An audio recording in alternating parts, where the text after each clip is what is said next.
A queda de Adão e Eva.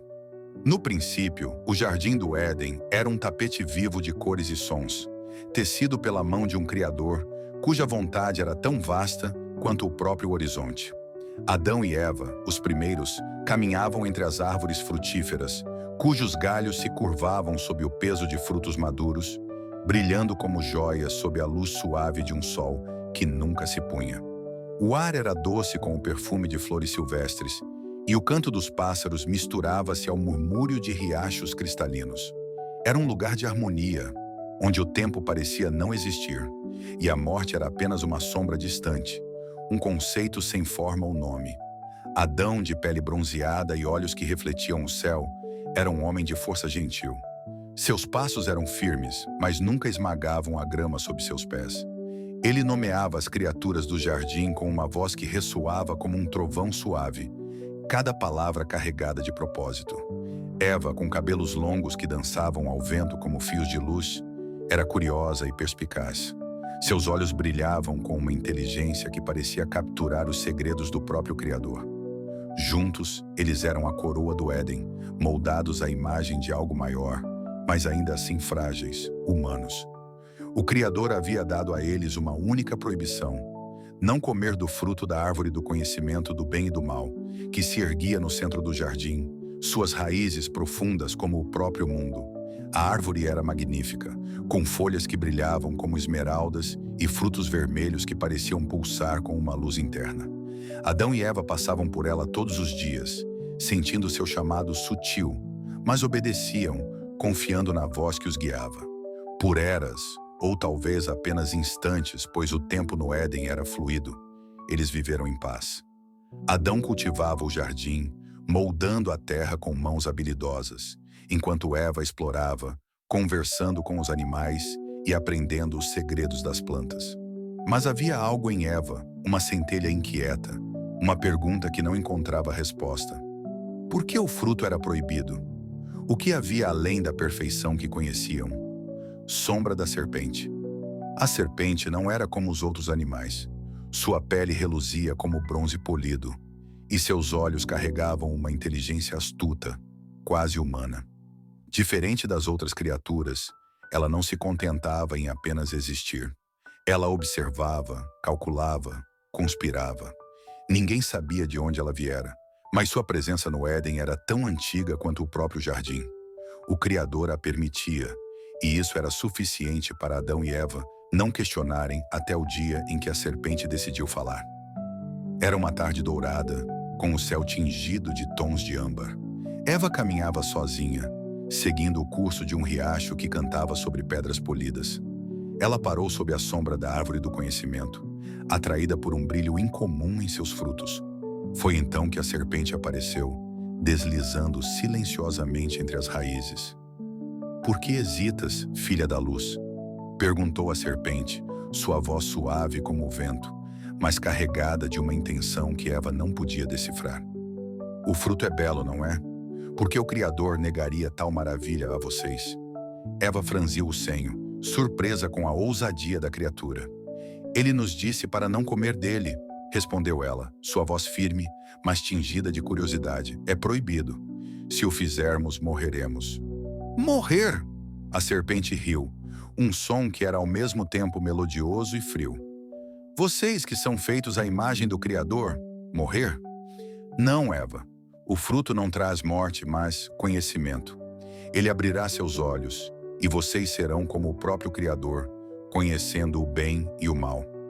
Por que ele os manteria na ignorância? As palavras da serpente ecoaram na mente de Eva, como pedras jogadas em um lago calmo, criando ondulações que ela não podia ignorar. Ela olhou para o fruto, tão vermelho e perfeito, e sentiu um desejo que não sabia nomear. Não era fome, pois o Éden provia tudo. Era algo mais profundo, uma ânsia por compreender, por transcender.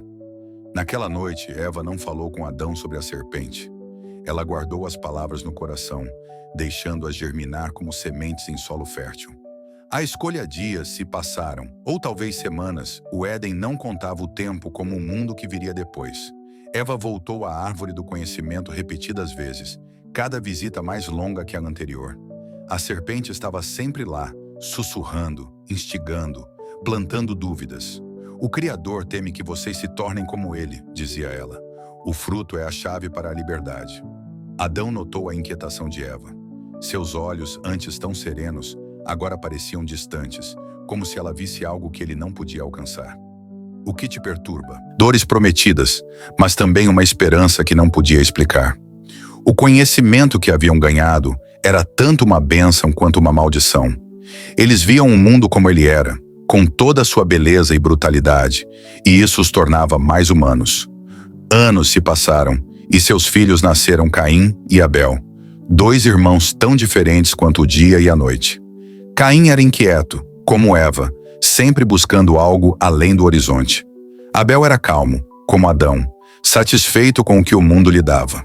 Mas a semente do pecado, plantada no Éden, crescia em seus corações.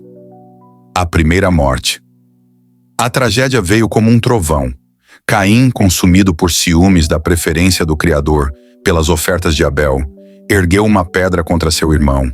O sangue de Abel manchou a terra, o primeiro sangue humano a ser derramado. Adão e Eva, ao encontrarem o corpo de seu filho, sentiram a morte pela primeira vez. Não era apenas a ausência de vida, mas uma dor que rasgava a alma, um vazio que nenhum conhecimento podia preencher. Eva chorou até não restarem lágrimas, enquanto Adão ficou em silêncio, incapaz de encontrar palavras. Eles enterraram Abel sob uma árvore, um eco distante do Éden que nunca mais veriam. Caim, marcado pelo Criador, partiu para vagar pelo mundo, carregando o peso de seu crime. A morte de Abel foi o prenúncio do fim. Adão e Eva, agora envelhecidos, sentiam o peso dos anos. Seus corpos, antes imortais, agora fraquejavam. A terra que cultivavam era generosa, mas exigia tudo deles. Cada ruga em seus rostos era uma lembrança do fruto, do conhecimento, da escolha. O fim de Adão e Eva. Adão foi o primeiro a partir. Numa noite fria, sob um céu sem estrelas, ele caiu enquanto trabalhava a terra. Seu coração, cansado de anos de luta, simplesmente parou. Eva o encontrou ao amanhecer, deitado como se dormisse, com um punhado de terra ainda em suas mãos. Ela o enterrou ao lado de Abel, sob a mesma árvore, e pela primeira vez em anos, sentiu o peso total de sua solidão. Eva viveu mais alguns anos, cuidando de seus outros filhos e netos, ensinando-lhes o que sabia, mas nunca falando do Éden.